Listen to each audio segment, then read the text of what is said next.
You know, there are some stories that are told really well, like Eden, It's an Endless World. It's a very good story, right? There's some stories that are told really well, like Berserk, and you know, some other things like that. But Eden is one of those. It's actually becoming one of my most favorite mangas of all time, and I kind of just wanted to go into a deep discussion about it. I'm gonna be doing these volume reviews, I guess you could say. So look out for those. So yeah, let's get started. So Eden is kind of about well, not kind of, it is about a post-apocalyptic world, and I think it's in like some place in America, or not America, South America, or it's in around like these continents or whatever, right?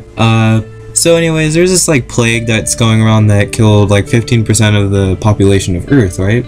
And pretty much it turns everyone into like an Edo Tensei looking zombie, and that's a horrible analogy, but you get what I'm saying. Like everyone is just like their skin like hardens to the point where they can't move, and their like face like their skin like peels off, like, and once the hardness, I guess you could say, gets to their face, they're pretty much like they can't talk, and they kind of die and everything. And also there's lots of like cyborgs and stuff that humanity has made. So I don't know, it's actually a really good premise, a really good story, and I actually, you know, I like it. It's very atmospheric, like Berserk, which I love.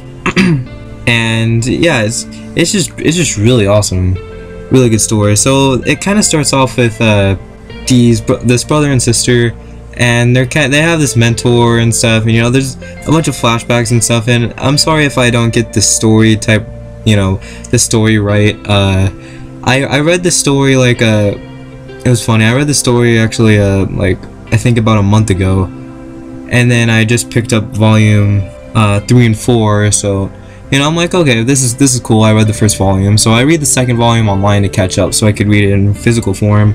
And yeah, you really have to pay attention during the story, because I had to watch like other reviews and other just stuff to really kind of like wrap my mind around it, because it's really like complicated stuff. I mean, it's not too complicated. I mean, it's not gonna hurt your brain.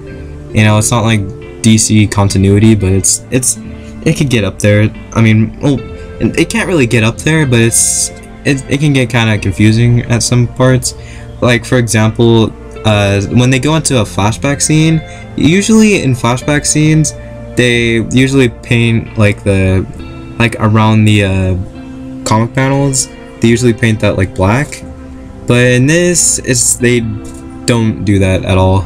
So at first you think you're just reading like a part of the story, and then you're like, oh wait, that's a flashback because his sister and mom are around. Oh, well, you should have elaborated on that, you know.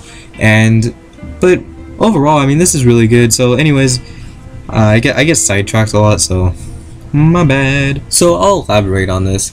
The brother and sister are supposed to repopulate, and no, this isn't like some brother-sister hentai stuff. So they're pretty much supposed to, you know, repopulate and like, you know, I don't know, save the world kind of with their, I don't know, babies. But you know, obviously they're not gonna do it. They have to find like partners and like other people and stuff. And anyways, I think it was their guardian pretty much dies from the disease and everything. We get some good flashbacks on, you know, some military stuff, and I'm not gonna get too into that. You know, I mean, in this review and stuff, I'm just gonna, you know, breeze over just a couple things, give my opinion and my, you know, points, and then, you know, do my final score and whether or not you guys should read it. So sorry if I miss a couple like key elements in the story. It's mainly because, you know, I don't really want to spoil this for anyone. So anyways, of course their guide eventually, you know, just like dies from like the disease that happened and everything, and it's just, you know, it really sucks. I mean, this show is very, well, not show, well, is there an anime? I'm pretty sure there's not. But yeah, I mean, this manga is very atmospheric. The first volume and the series in general was very heavy on dialogue. Not to say that it's not to say that this seinen doesn't have any action, because when shit goes down, shit really goes down. Like, I mean, I'm not even trying to be funny. Like, when stuff happens in a big way, and there's lots of like cool and violent action like you would get with Berserk. It just like make the Berserk violence like cyberpunk, and that's pretty much what you got here. And it's really awesome, you know. It's like, instead of people getting brutally like just mutilated with like swords, you get that with guns and everything. It's messed up. And there's like this time skip type thing where I think it was either brother or the brother or the sister who had a kid named Elijah, and I don't know, Elijah's cool, I guess, but I want to see him do more, because I think there's this other character's name, Kenji. Kenji's pretty badass. I thought Elijah was Kenji, so I'm like, oh yeah, I'm awesome main character, and I'm like, oh, Elijah's just this little guy, and I'm just like, wow. Anyways, Elijah is cool. He definitely has room for development. He's like, you know, Ganta and, you know, Kaneki from, you know, those shows, and, you know, eventually they'll have their badass moments, and eventually they'll, you know, he has his badass moments in the series, and he'll evolve and all those other type of stuff. But for what he is, I mean, he's pretty cool.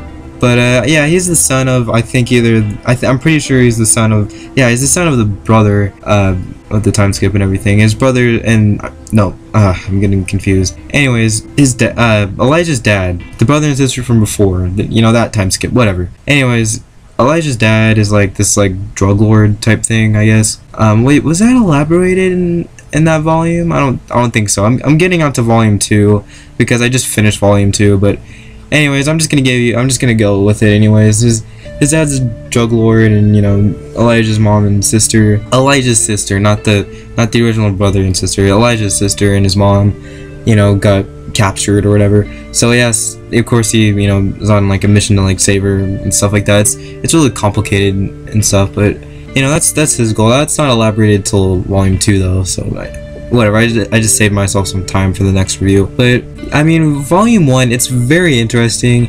It's a very good post-apocalyptic book, and, you know, it's very fantastic. I would probably rate it, let's see, I think maybe an 8.5 is pretty standard, pretty well. It's very heavily on text, and it can get a little confusing at times, but it's still very exciting, and I do think you guys should check it out. It's definitely a good read. People always say that this series is pretty good. I just read volume 1 and 2. I just finished 2, and I'm almost done with 3, and I'm not gonna spoil anything, but dude, 3 is just so, like, dude, like, it, you know that moment where like someone gets like punched in the face like really freaking hard, like in a movie, and you're just like, oh dude, aw, dude, really, dude, aw. Or you have moments in the series where you're like, oh dude, that character died, I wasn't expecting that, you know, it's shit like that. But anyhow, this is a great book. You guys should definitely check it out. It's not very hard to find. I got my copy at the library, of course, or you could get your copy probably on Amazon or whatever, but it's awesome. You can also read it on, you know, Manga here and a bunch of other different sites, so, you know, do that as you please. And yeah, this is Shadow Nesta, and I'll be out. Peace.